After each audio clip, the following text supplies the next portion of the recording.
posted in a while. So I just want to jump on here because, the Lord kind of showed up when I was lacking. Yesterday I didn't really want to read my Bible. Just going through the motions of life, like I'm sure a lot of us are. And just like, or the lack thereof, going through the motions, And I was like, I haven't read my Bible in a hot minute, so let's just continue where I left off in like Genesis. And to say the least, the Lord showed up. And so I kind of want to just talk a little bit about Genesis 25 and Genesis 26. The end of Genesis 25, beginning of Genesis 26. And basically, I want to call this like staying in your famine. And like trusting God when the outcome is staying in your famine, and trusting God when it looks like giving up the outcome.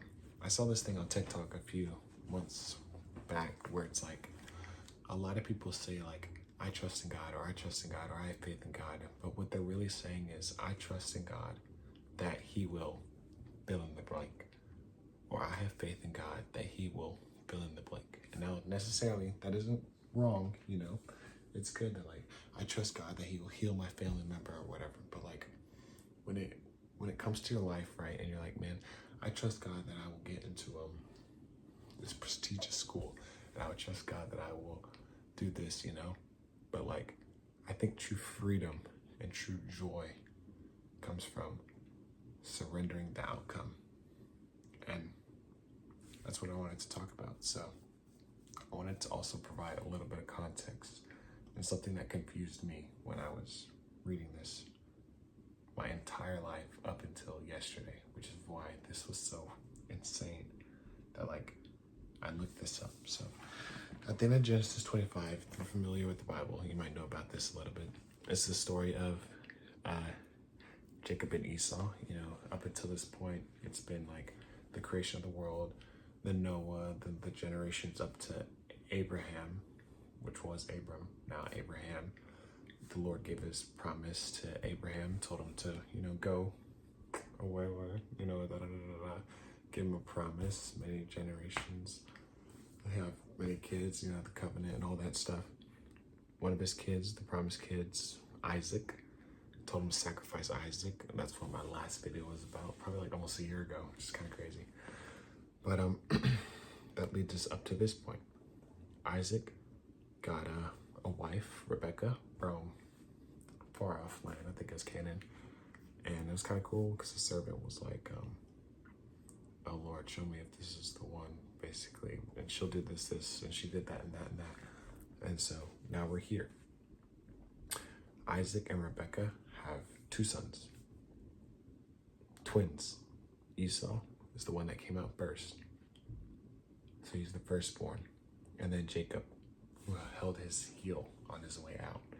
And Jacob means he takes by the heel or he cheats. Okay? So we're introduced to them and the prophecy of them. And yeah. And literally it jumps like a time skip. The next verse, like probably 15 years. Don't quote me. I'm just guessing because it says the boys grew up in chapter 25, verse 27. Esau was a skillful hunter and a man of the field, while Jacob was a quiet man dwelling in tents. So, in verse 29, there was a random day. Esau, since he's a man of the field, a skillful hunter, he's out there hunting. He's the firstborn doing older brother stuff. But Jacob, he's in the house, dwelling in the tents, whipping it out, as we always do. And so Esau comes back after his hunt, and he's like, give me something to eat. Like, I'm about to die, bro. Give me some food. And then Jacob uses that as like a tactical way. He's like, okay, sell me your birthright. Like, sell me everything that you are getting because you are the firstborn. A birthright is kind of important. And Esau's like, yo, done. I'm about to die. And you think I want a birthright? I don't give a darn, And so the birthright is sold. And so it also says in verse 34 that Esau despised his birthright. And back like, so like, and I think it's Hebrew, it says that God said that like Jacob I loved, Esau I hated. And I was like, yo, that's kind of crazy, bro. He was about to die, and all he did was ask for a meal, and he gave up his birthright. I was team Esau until yesterday, but then I decided to look it up and see like why did this happen? Like, why was this bad? He literally gave up something, in my opinion, materialistic, and got something like food, sustenance, you know, like it's good. I was so confused, but then I looked it up. The reason that Esau was so quick to give up his birthright, because in his mind, his birthright was from Isaac, which was from Abraham. And that was, tangibly, that was the place that Abraham bought to bury Sarah. So just like a little property, you know? The place that Abraham purchased from the Hittites, that he buried Sarah. So tangibly, that is the only birthright really that Esau has. So in his mind, he's like, bro, the freak, I don't want this crap. And so it's easy to give it away because like, dude, it's whatever. It's just a little like thing. You're like, fair. But there was another thing in his birthright, which is the promise of God. The promise that God gave to, the covenant that God gave to Abraham, that God gave to Isaac. And now from Isaac, it goes to the firstborn, which is Esau. But Esau didn't have the faith. He didn't have the belief in what his father and what his grandfather believed in. So to him, the birthright was nothing because I don't believe in all that crap. So it's literally just the burial place. He's like, bruh, get out of here. I'd rather get this stew, you know, I'm hungry right now. So that's crazy. In my Bible, I wrote, in Esau's eyes, the birthright was only a tiny piece of burial ground as a tangible, but the untangible was faith in God that his grandfather and father received from God.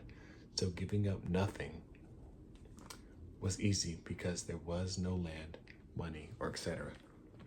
It was just that burial ground. So it was so easy for him to like choose that. He chose a meal over God's promise and faith, which Jacob obtained. And so, with that being said, I just wanted to point that out. But with that being said, in chapter 26, in verse 1, there was a famine in the land. Stop. As I continue to read, think about your famine. What is the area, or what is the hardship that you're going through in life right now? Mine instantly came up to my mind. That's why this was like so insane, because I didn't even want to read this. I didn't want to read the Bible. I was just so like, I'd rather doom scroll. I'd rather like fall back into old habits. I'd rather do anything else, you know, but the Bible. Just keeping it real for the one time, you know? And so like, let's keep going. So he goes into the famine or whatever. There's a famine in the land, and the Lord appeared to him and said, like, do not go down to Egypt, because apparently when there's a famine, everyone goes down to Egypt. That's what Abraham wanted to do. So that's what Isaac wanted to do, you know? But the God is like, wait, don't go to Egypt. Dwell in the land of which I shall tell you. Sojourn in this land, and I will be with you. I will bless you. And so 2 through verse 5 is God like giving another promise, showing that he's with Isaac, right? And so in verse 6, we see that, so Isaac settled in Gerar, wherever that place is. This shows that Isaac remains obedient, just like his father. And like, it's easy to just read this verse. It's 1, 2, 3, 4, 5 words. And just so Isaac settled in that place. But think about it. There's a famine. And God told him, like, don't go to the place where, you go for food or whatever. Stay where you are in that place. Trust me with the outcome. And so I kind of want to stop there and tell you, like, where is God telling you to stop, like, stressing and stop worrying and stay where you are and stay in the famine,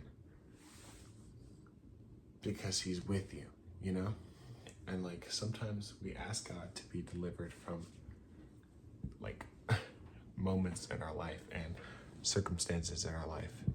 And it's easy to be like, oh yeah, man, God's gonna open doors and do exceedingly and abundantly, which is true. But a lot of the times that's not very applicable with this, because God's like, nah, man, not exceedingly abundantly necessarily, but stay in the hardship right now. And so if you're asked to stay in the hardship, trust that God is with you in there. He goes before you, he's behind you, he's all around you. And so it makes it just a little bit easier to get through the hardships. And while you're in your famine, God protects you like God protected not only Isaac and Rebekah, but also Abimelech. When Isaac lied, just like Abraham, and said that Rebekah was his sister, so he wouldn't die, so the men wouldn't kill him and take Rebekah, since Rebekah was attractive, as we're told in verse 7. And so we see God's protection in Abimelech, or none of the men in Gerar sleeping with Rebekah, because that would defile the covenant, between Isaac and Rebekah. And we see God's protection of Isaac staying, in one piece, since they lied to them. Abimelech's definitely heated, because he's like, bro, you lied again, like Abraham.